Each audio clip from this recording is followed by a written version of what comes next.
this is the last chapter of the TCAL story as far as it relates to the New Zealand railway experience. So let's get into it.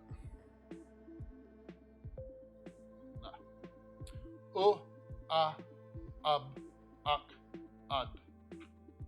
Why are these the only North Island TCALs? Okay, let's see. Let's put it into some perspective here. The North Island railway system prior to 1908 was a rather disparate railway system. The longest contiguous length of railway was from Cross Creek up to Woodville, and from there splitting to Taranaki in the west and Hawke's Bay in the east. The Hawke's Bay and Taranaki railway systems had wooden viaducts, very, very vogal. There's a link that had practical weight restrictions. The TCAL types that were mass introduced into South Island service would have simply been too heavy for those viaducts. By the time the North Island main trunk opened, unifying those systems together, it was 1908 and the Passchendaele types were in ascendance. So what's with the Wellington and Manawatu Railway? The Manawatu Road was a private enterprise. It was the most successful of the private railways in New Zealand. It ran from Wellington northwest through to the Manawatu, hence its name. It was compulsorily acquired in 1908 to add the final link to the government-owned North Island main trunk. The Manawatu Road had two separate topographies. The first third or so of the route running north from Wellington was hilly, as it climbed away from Wellington Harbour back down to the Pororua Harbour and then away and down to the Tasman Sea. The road tended to buy locomotives for specific hill work for that topography, including a number of volclane compounds. On the, by comparison, flat run from Paikakariki through to the junction at Longburn, they used more free running locomotives. The UD class, as they became when the government acquired them, but in Manawatu service, where numbers 19 and 20 were the most freewheeling of all. So how did the government use them once they acquired them? Initially, they used them on that same stretch, Paikakariki through to Palmerston North, rather than stopping short at Longburn. They also served from Cross Creek through to Woodville. There's a portion of that line from north of the Ruamahanga River through to Hikitahuna, which gets a bit twisty and a bit steep, but these locomotives had a useful enough tractive effort at low speeds.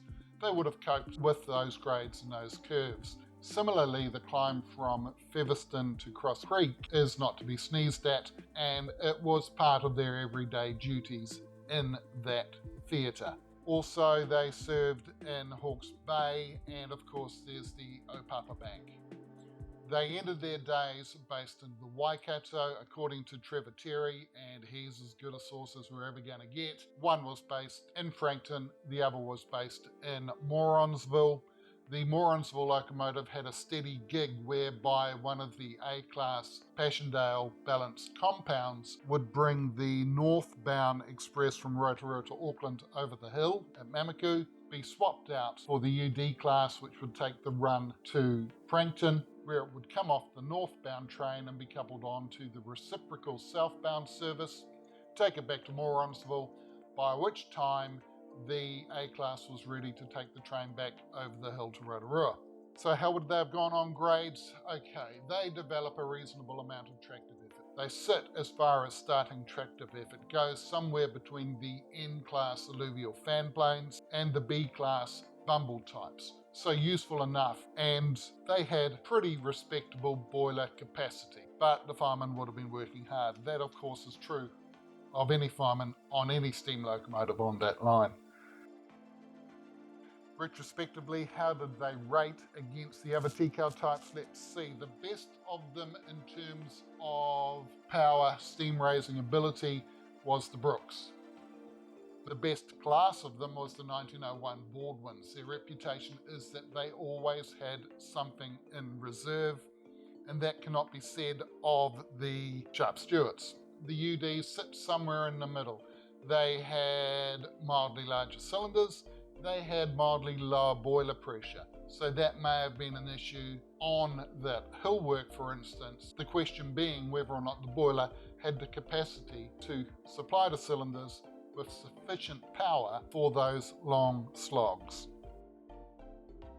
Aesthetically, they rate not only as the best presented of all the decal types in New Zealand, but in fact they are the best looking locomotives in the history of locomotives.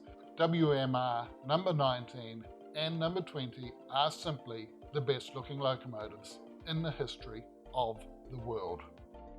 Okay, so what's next? I'm going to do a video on tractive effort, which there'll be a link up here once I get around to doing the video and linking it. There will be a video on the locomotive trial of 1903, the most pointless locomotive trial in the history of locomotive trials. I'm also going to be looking at the Volklane compounds and the de Glen balance compounds, because those compounds in that locomotive trial fit into the time period where world railwaying transitioned from those 1880 type locomotives like the N-class and V-class alluvial fan planes through to the locomotives that would last to the end of steam, such as the Passchendaele types, the Buck types, and the King types. Time for a musical montage? Yes it is. I'm going to chuck some photos in there to beef it up a bit of the other decal types, see if you can spot them. And thanks again to the New Zealand Railway and Locomotive Archives at AVA for collating their photo collection. Alright, like, subscribe, enjoy.